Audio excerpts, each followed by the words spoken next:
Aujourd'hui, j'aimerais vous parler de 5 choses à prendre en considération afin de résoudre un conflit, de confronter une personne ou de lui parler de quelque chose qui vous dérange. Et bien entendu, je parle de toutes les relations confondues, qu'elles soient amoureuses, amicales ou familiales. Et avant de commencer, j'aimerais parler brièvement du fait que c'est tout à fait normal d'avoir des désaccords ou des conflits dans une relation, même si elle est saine et fusionnelle, car on est tout simplement tous différents, on a tous été éduqués différemment, on a tous nos propres paradigmes et souvent on s'attend à ce que l'autre personne devine ce qu'on veut, devine ce qu'on ne veut pas et on fait beaucoup de suppositions sur les intentions d'autrui. Donc je pense qu'il y a deux choses très importantes à communiquer dans toutes vos relations. La première, c'est quelles sont vos attentes, qu'est-ce que vous attendez de cette relation ainsi que de l'autre personne. Et la seconde, c'est vos limites, les limites à ne pas franchir.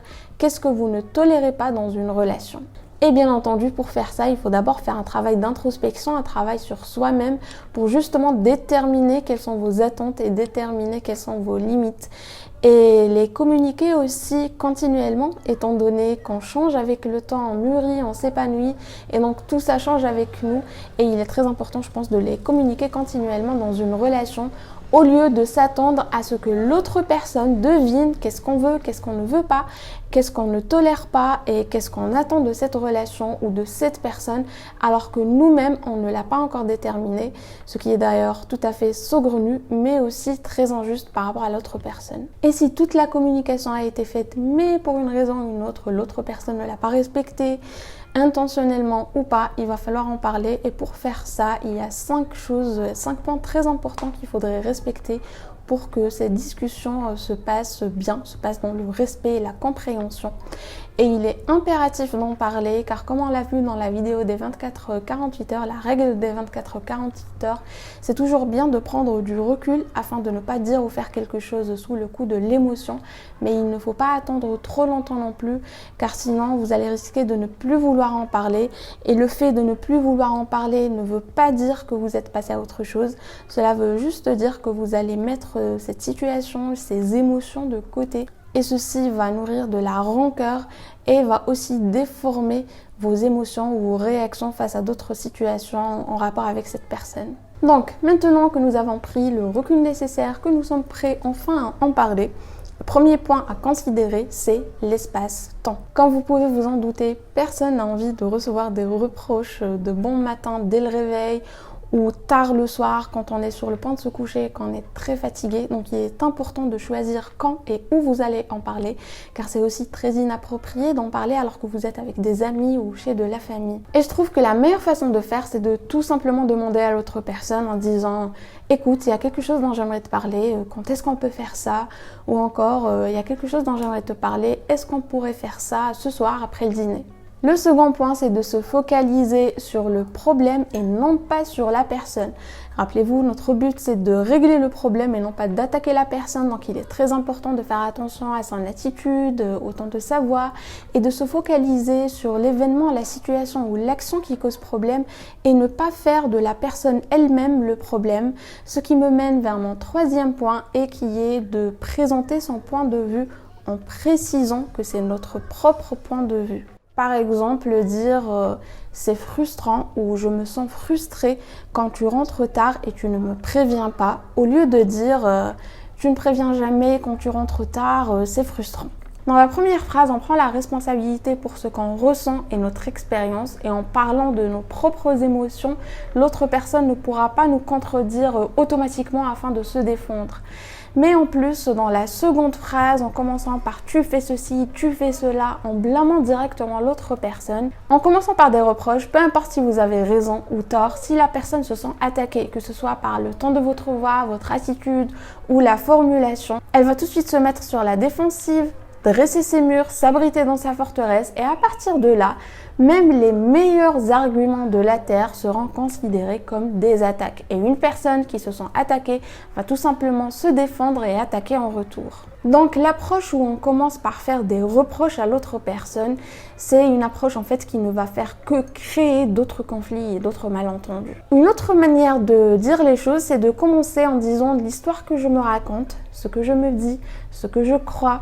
Et ceci vient de Brené Brown. Pour vous donner un exemple, prenons une situation que je trouve assez récurrente dans tous les foyers où nous avons toujours une personne qui fait attention, qui range, qui nettoie, etc. Une autre personne qui ne fait rien, mais en plus rajoute du travail. Donc disons par exemple que vous venez de faire la vaisselle, de nettoyer toute la cuisine, puis il y a une autre personne avec qui vous vivez qui vient, qui pose son verre qu'elle vient d'utiliser dans l'évier, qui va se faire un sandwich et laisser des miettes sur le plan de travail.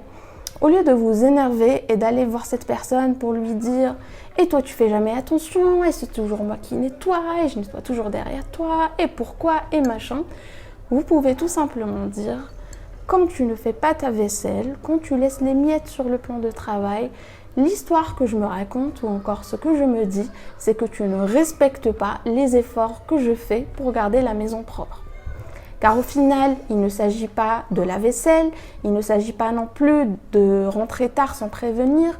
Le problème, ce n'est pas ça. Le problème, c'est ce que ça représente. Donc, il est très important de parler de ce que ça représente pour vous, de comment vous interprétez les choses. Parce que si vous présentez le problème comme étant la vaisselle, quelque part, c'est un petit peu ridicule. Bien sûr que l'autre personne ne va certainement pas prendre ça en considération si elle s'en fout de faire la vaisselle. Mais si vous présentez le problème autant que manque de respect, manque de considération pour vos efforts, là on est en train de parler d'autre chose, là on va au fond des choses. Mon quatrième point, c'est d'écouter, tout simplement. Et en fait, d'écouter pour comprendre exactement comme vous aimeriez être écouté.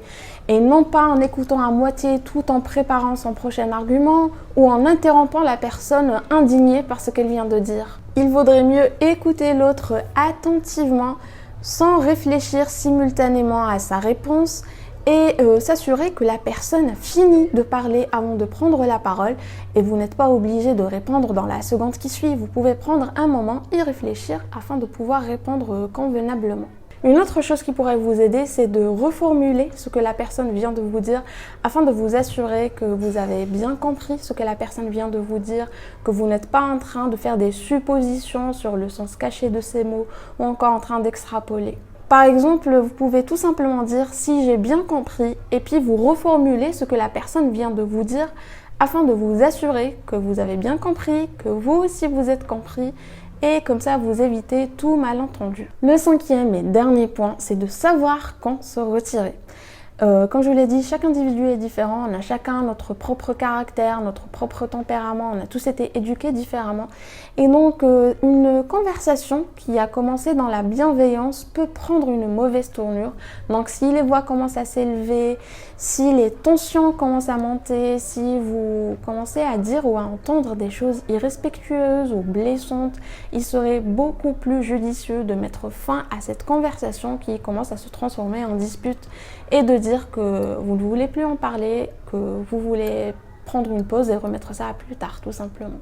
Et ne tombez surtout pas dans le piège où vous allez tout simplement être un miroir de l'autre personne, surtout dans le côté négatif, c'est-à-dire si vous parlez calmement et l'autre personne commence à s'énerver, ça ne sert à rien de s'énerver aussi et vous n'êtes pas obligé de vous énerver. Ce n'est pas parce que l'autre personne s'est énervée que vous allez vous énerver parce qu'elle s'est énervée, ça ne veut rien dire.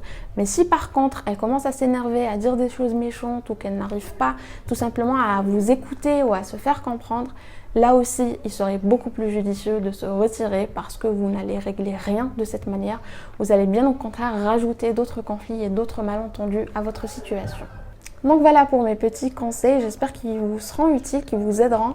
Et je tiens à préciser que je ne suis pas une professionnelle, je ne prétends pas l'être. Tout ce que je vous partage sur cette chaîne, c'est tout simplement tout ce que j'apprends des livres en fait. Et donc si vous aussi vous avez d'autres conseils, n'hésitez pas à nous les laisser dans les commentaires.